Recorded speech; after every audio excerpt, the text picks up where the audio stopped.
Put your fists up. Tip cups to the ceiling if you're sick and feeling ripped off. I let my fist off, get lit and lift off. Raise your hands if you with me and you pissed off. I'm standing on the corner of 6th Street. I'm running out of time for this week. My head's pounding, stomach shaking. It's worth it, the hunger makes it.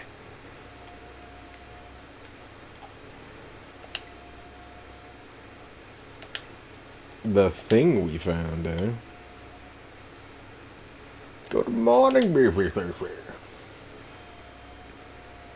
Good morning. Well, you don't have to keep this from him.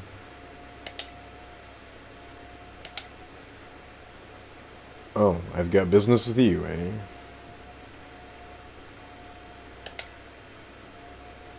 What did you just call me? A jerk. You're a jerk, dude. You're being a dick about this whole scenario.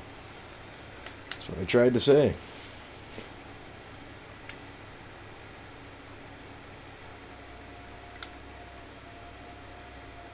It's not like I hit him.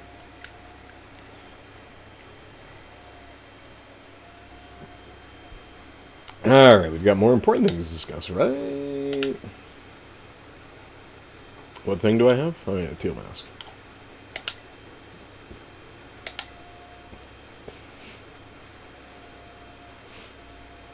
Could this be? This mask belongs to that poor ogre. Where did you find this? We tried talking to it all nice and everything, but it dropped the mask in. Yeah. I never would have thought that ogre would be gracing our festival with its presence. What do you mean still? I thought the ogre was a scoundrel that attacked the village. I suppose it's time I told you, Carmine. You see, the truth of what happened is the other way around. You should hear this too, Beefy Thiefy. You also met this poor ogre, or Ogre Pawn, as it's rightly named. Let me tell you the story is passed down through our family's generations.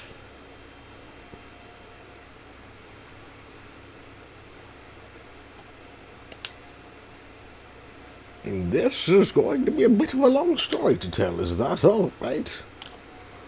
Whatever.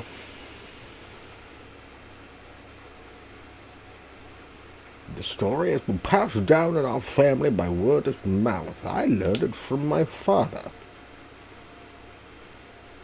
It's a story of truth, a story that must never be told to the rest of the village. You must never speak of it to the others. All right.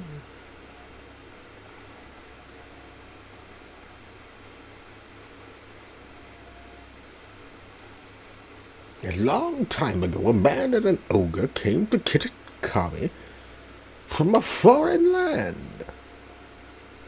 The people of the village feared the man and the ogre who looked so different to them.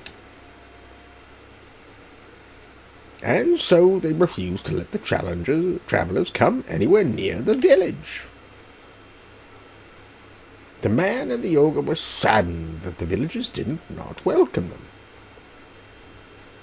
But they were happy to just have each other. They settled quietly in a cave on the mountain. There was only one villager who pitied the two travelers, the village mask maker. He made several masks for the man and the ogre. The masks were brilliant works, adorned with gems the man bought from somewhere far away. By wearing these masks, the travelers could hide their true faces and mingle with the villagers. The man and the ogre were overjoyed. They thanked the mask maker for his kindness. Wearing the mask, the man and the ogre started secretly joining the village festival. The mysterious pair soon became the talk of the village because of their brilliant masks.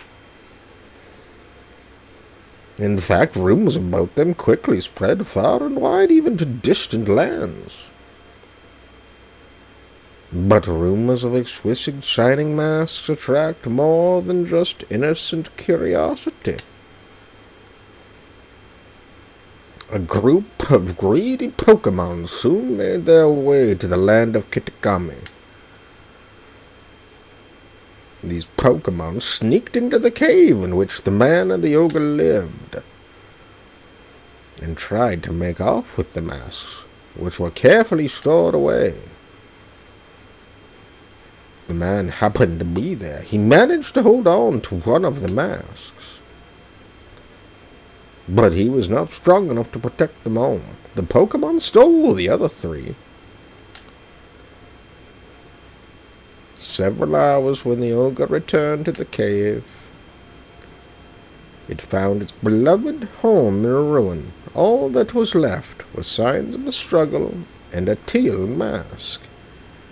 The ogre donned that mask and went down to the village, perhaps to search for its friend. It found the greedy Pokemon there, and gloating over their stolen masks, and defeated them.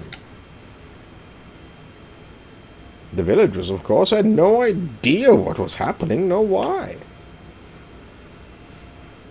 All they saw was the raging ogre, and they felt great fear.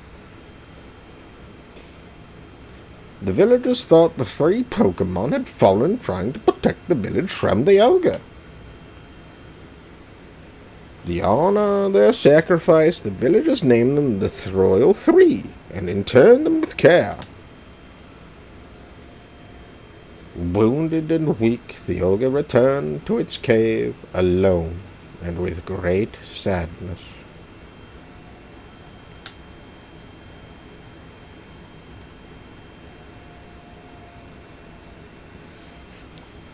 That's terrible.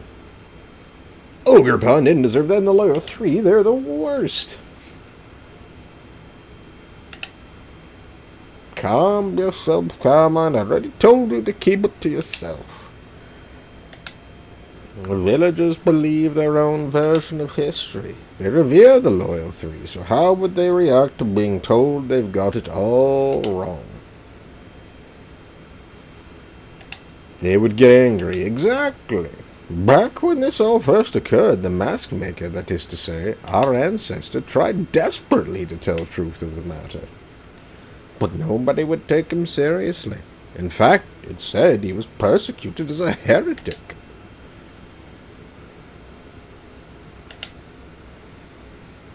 In the end, the mask maker chose to protect his descendants by keeping his mouth shut. However, he kept the truth alive, passed down from generation to generation as a family secret. Kiki doesn't know the whole story yet, does he?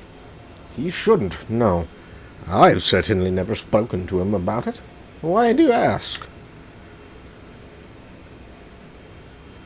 He just really seems to like the ogre. He's practically obsessed, and he's been trying to one-up me as if he knows more about Ogerpon than I do. Well, I can't say what's going on with the boy, but he's always was a sensitive child. It wouldn't, but surprise me if he somehow intuited the truth. I promise to tell Kieran the whole story when the time is right.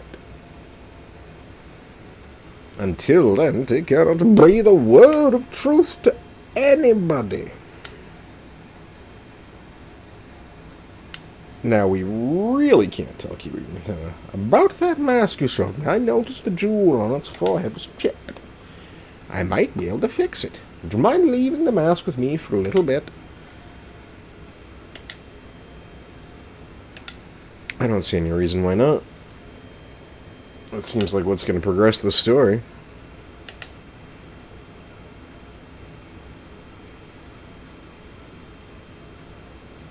See, now we're getting into some meat. I like it. I like it a little better now.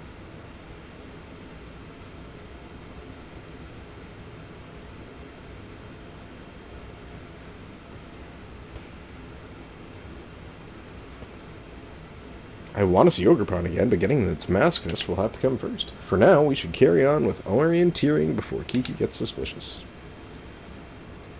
Very well. Don't forget to like and subscribe. It helps me grow and lets me know that you guys like the content that I'm putting out there. Make sure you ring that bell for notifications whenever a video goes up. And be sure to check out more videos, especially more Game Freaky Friday.